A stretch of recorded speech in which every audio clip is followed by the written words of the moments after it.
Hello, everybody. Okay. So what I will be doing here will be a little bit of a departure from what we've done before for a couple of reasons. First, we have an external sequencer for the first time. No disrespect to the 80s drum machines, but it's a little bit different. And obviously everything is already patched here because you don't want to see me patch this from nothing because we'd run out of time incredibly quickly. But basically the goal of what I'm doing here, or attempting to do, is combine the best of both worlds. So with the sequencer, obviously we can play quantized pitches, which we haven't done at all yet. We haven't used the volt per octave inputs. So I can play actual pitches when I want them to happen, which is, good if you like to play something intentionally versus, what do we call this?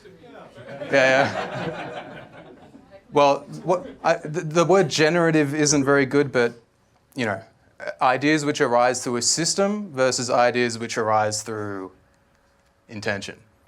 But what we want to do is have a balance between them, right? And be able to, obviously we've all been doing dance music, and this stuff can function not doing that. So other styles of music exist as well. But to use an analogy on that note, I would be thinking about this a little bit like how a DJ would think, where I can make ideas on here while ideas on here are already happening. And so I can kind of divide labor between the two of them, or at least that's the idea. So enough jibber jabber, I'll just start playing some quantized pitches. Let's go.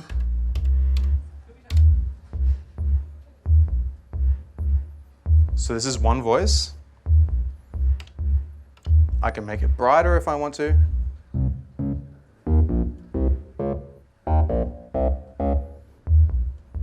I can also, from the sequencer, control the envelope time. So now it's very short, right? I can make it long, because we're using here a MIDI to CV interface. So now I can sequence that length. So I'm just going to... And now here we hear that notes are different lengths. All well and good. So we could do the next voice. Let's make it a bit brighter.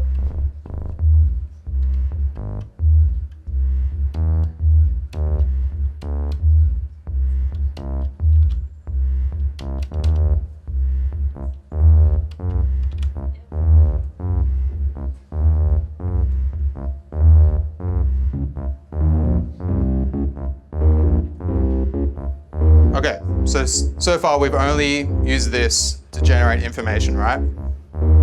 But now I have two other tracks on here, which are going to send out gates to the two VMSs, which are already patched to modulate various timbral things. And so I have one which is running fast.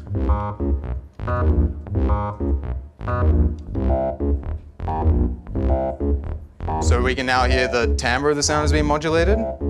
I'll turn it off again. Sound's staying the same. Turn the sequencer back on. We can see this is moving. I also have another one here which I'm going to move more slowly. And this is important, having something running fast and something running slow, because you'll get more variation over time if they're not running at the exact same rate. And we'll come back to this idea later. Yeah, what next? Okay, so I've established how I can, make ideas just on here. But we have the sequences on here, which are going to make unquantized pitch information. And they also have gate outputs as well. So on the CVP here, I can crossfade between the gates coming from here and the gates coming from the sequences. So the pitch will stay the same, but I'll change the gate information. So it's the same melodic information, right? But the rhythm's different. Let me just like turn them all off. Turn some back on.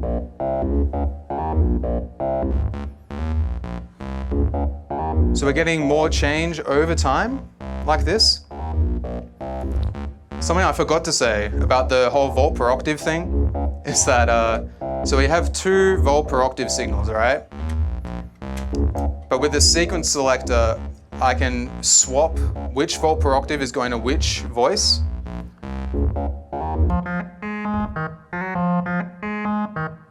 Let me put it back to the original gates.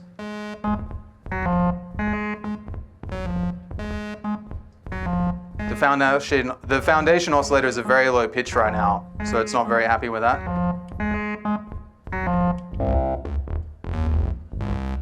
Better luck next time, hey? But but that's enough with the volt per octave stuff. I can turn that off. Now we're just playing one pitch. And now we get in the fun zone, by which I mean unquantized pitches.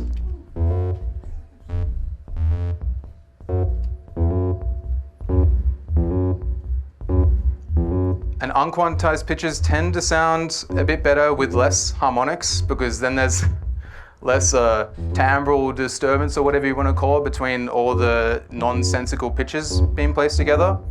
And of course this stuff on its own sounds like, what are we even doing here? But with a little bit of context, you know, might be a cool bass line or something.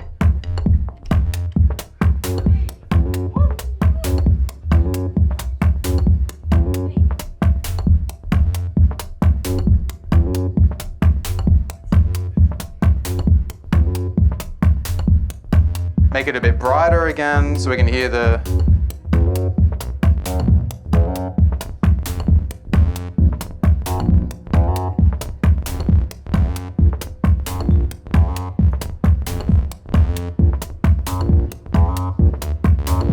Okay, and so at this stage, I can go to the tracks which are controlling the speed of the sequences. And a really important concept is, if you're using an external sequencer and an internal sequencer, if they both have even numbers, let me just stop this for a second. If they both have even numbers, it will repeat and sound the same over and over again. So, like, this sounds like a loop, right? But if I take one step out of what's driving this faster one and make this an odd amount of steps versus an even amount of steps, we will get change over time.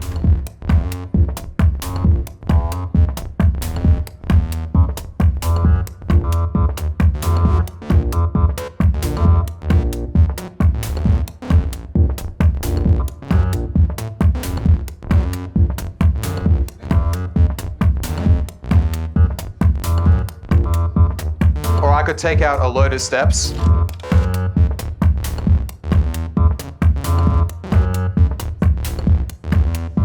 Here again, how the change is like happening over a longer period of time, even though melodically it kind of feels the same. Like, where'd that come from? Put more back in. Starts feeling more loopy again.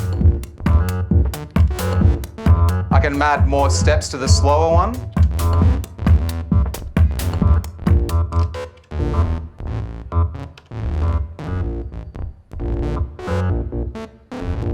Again, on its own, you're like, what are we doing here?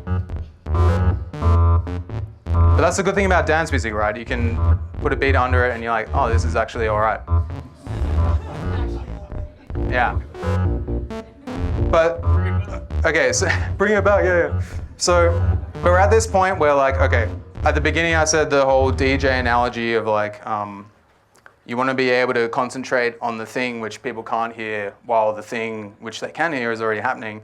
So what we're hearing now is like the internal sequences are driving everything. But I could go back on here and write new volt per octave information and come back to that. So I'll attempt to do that now. With the drums. Okay.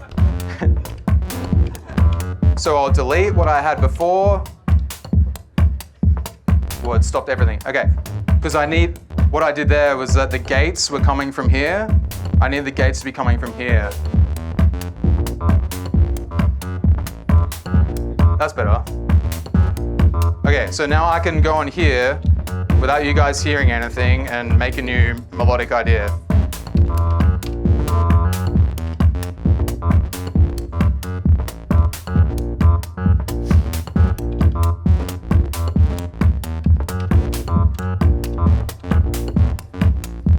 And using the sequence selector, we can go back like this. And now we're back in, oh, the notes make sense, you know? You can take the kick drum out and be like, oh, reality is back, you know? So, yeah.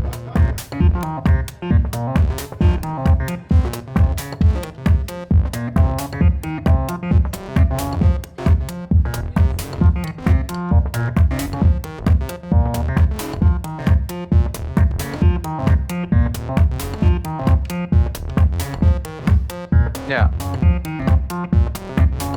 We can switch the volt per octave allocation again. That wasn't happy before, but let's see. There we go. So I haven't done anything, I just switched the routing. So that's another big thing to think about, is that just by changing what information is getting sent to a certain destination at a certain time, it changes the flavor of what's going on, right? Even though you haven't changed any of the actual information. So it's like a different angle of looking at the same thing.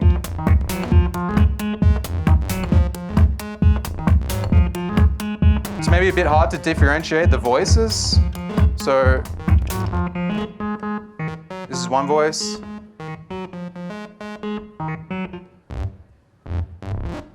It's the other voice. Bark filter. And also, not to get too far away from the whole Verbos thing, but we are routing this back in here. And so theoretically, I could filter this. I could record filter movements. Add some resonance. Some delay, perhaps.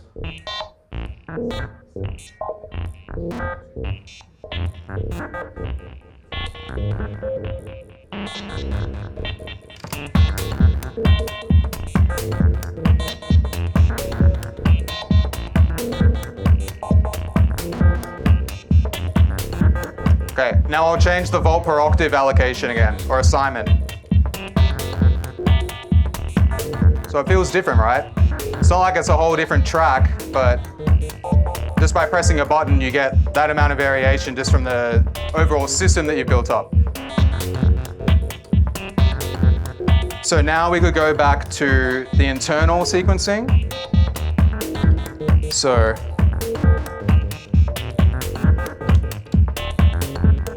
like this. Change the gates to the internal gates.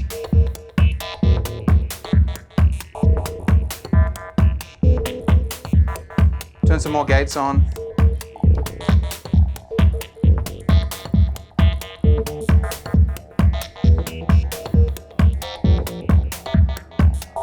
Here we have the CV rows from both sequences, which I can mix together and which get sent to the individual voices. So I could have just, again, this is kind of hard to hear without. Let's turn that delay off. That's obviously too much now.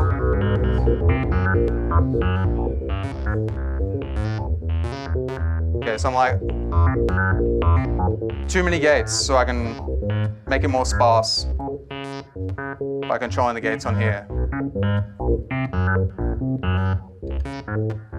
Now I'll take triggers again out of the sequence, driving this sequencer.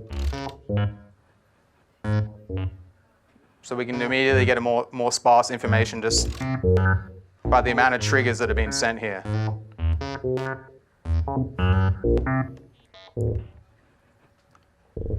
The second voice is being moved by the really slow sequencer. So again, more sparse information. We can make it more dense.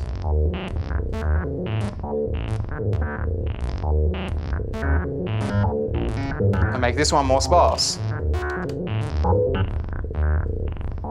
Now I think there's too much going on with this one, so I can turn some gates off.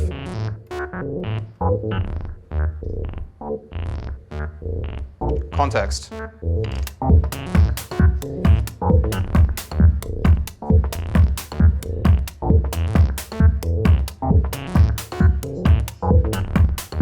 Again, so we're getting to the point of repetition, but the idea is that you go back and forth between.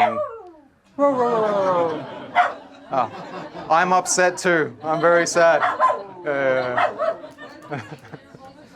It's a feedback loop with the dog, but with Wendy, not the dog. But yeah, I mean, I could keep going on with this, but perhaps it's clear at this point. You can go back and forth between ideas which the audience can't hear and what they can hear, and while one is being heard, you work on the other, and you go back and forth, and we just change the routing of what's going where to be able to achieve that. So yeah.